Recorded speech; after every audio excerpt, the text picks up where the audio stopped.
देखिए, ये केस आप जानते हैं लग़्व है। खान साहब को कोई परेशानी नहीं है, वो जानते हैं सब कुछ एक मंसूबे के तहत हो रहा है। वो किसी से कोई डील नहीं करेंगे, वो अपनी जगह बिल्कुल चट्टान की तरह खड़े हैं। और जो बुशरा बीबी को सज़ा हुई है उस पर उन्होंने सख्त गुस्से का इजहार किया है कि ये हमारी शराफत की जो अक़दार हैं उसके भी मुनाफी है। एक घरेलू खातून का जिसका इस तमाम मामले से कोई ताल्लुक़ नहीं था, उनको किस तरह 7 साल की सज़ा दी गई है।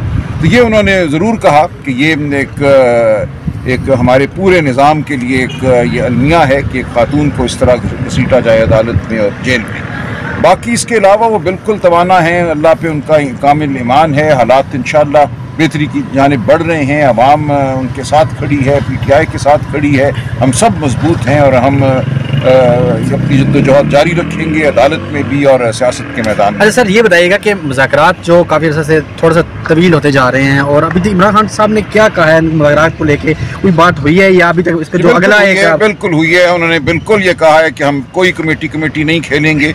हमारे जो मुतालबात हैं कि कमीशन बनाए जाएँ, अगर कमीशन का ऐलान नहीं होता 9 मई के हवाले से और 26 नवंबर के हवाले से, तो हम अगली नशस्त में नहीं बैठेंगे। सलमान अकरम राजा साहब कल मुईद पीरज़ादा ने एक अनजान जगह से वो कह रहे थे, मैंने भी लॉग किया, जिसमें वो कहते हैं बुशरा बीबी को जो सज़ा हुई है वो अली अमीन गंडापुर के कहने पे हुई है कि उन्होंने पीछे से अपने वो किया है, एक लॉबिंग किया है, जो भी किया है उनके कहने पे सज़ा हुई है। हालांकि उनको सज़ा हो ही नहीं सकती थी क्योंकि वो 2021 में जाके ट्रस्टी बनी थी अलकादर केस में। ये एक वीलॉग है, मैं हर वीलॉग पे तो कमेंट नहीं करता, मैं नहीं समझता ऐसी कोई बात है। ये एक इल्ज़ाम है जिसकी कोई बुनियाद मुझे नज़र नहीं आती।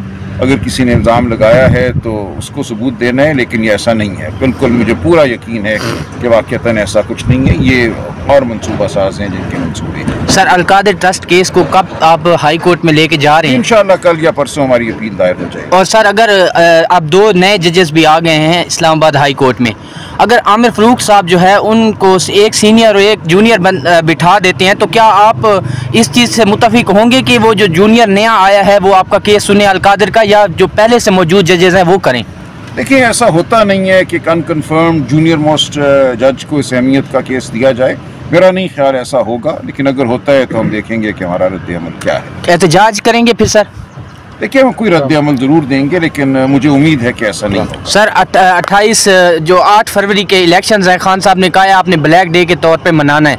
आज आपके इस हवाले से खान साहब ने आपसे कोई इंस्ट्रक्शन आपको दी है? देखिए, हम बिल्कुल मनाएंगे, हम उसके लिए बिल्कुल आवाज़ बुलंद करेंगे, पूरी दुनिया को याद दिलाएंगे। इस कौम को याद है कि उनके वोट के साथ उस दिन 9 फरवरी की रात क्या किया गया।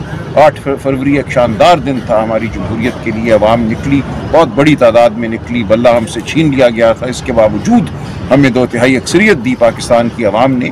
और 9 फरवरी की जो तारीख रात थी उसको हम किसी को भूलने नहीं देंगे। सर, ये भी बताइएगा कि आज 20 तारीख है और आज ट्रंप जो है वो आज हलफ बर्दारी की तकरीब है उसकी, PTI से कोई गया है? और दूसरा ये कहा जा रहा है कि उसके आने के 2 दिन बाद एक बड़ा इजलास होने जा रहा है जिसमें पाकिस्तान के हवाले से भी कोई ऐसी खबर आ सकती है, या इमरान खान के हवाले से ट्रंप कोई खबर दे सकता है। PTI के इल्म में कोई ऐसी बात है सर, कोई ऐसा लॉबिंग की जा रही है पाकिस्तानी जो ओवरसीज़ है उनकी तरफ से कि इमरान खान की रिहाई को लेकर ट्रंप के साथ कोई बात की जाए? नहीं, देखिए, हमारा कोई निसार नहीं है पाकिस्तान से बाहर किसी भी वाक़े से। हम अपनी जंग पाकिस्तान के अंदर लड़ रहे हैं, पाकिस्तान के अवाम की ताईद हमें हासिल है। बाकी दुनिया में जो होता है वो हो, हम अपनी नज़र जो है पाकिस्तान के अंदर की जो मामलात हैं उन पे मरकूज़ किए हुए। सर, लास्ट सवाल ये है कि बुशरा बीबी साहिबा आज केस के अंदर मौजूद थी और उनसे कोई आपकी बात हुई है? जी बिल्कुल मौजूद थी, और वो भी बिल्कुल किसी हवाले से परेशान नहीं हैं। ये कहा गया कि हमारे कुछ दोस्तों ने कहा कि उनको हीटर नहीं मुयस्सर, ठंड का मौसम है। उन्होंने कहा मुझे कोई परवाह नहीं, ये दुरुस्त है कि उनको हीटर नहीं दिया जा रहा बार बार इस्तिदा के बावजूद, लेकिन वो बिल्कुल इस हवाले से परेशान नहीं है। अलकादर के फैसले के बाद तहरीक इंसाफ किसी एहतजाज की तरफ जा रही है? देखिए, हम अदालतों में अपना मुकदमा लड़ेंगे, हम सियासी मैदान में भी लड़ेंगे। एहतजाज के मुख्तलिफ पैराए होती हैं, हम अपना एहतजाज, अपनी जो मुज़ाहमत है वो जारी रखेंगे।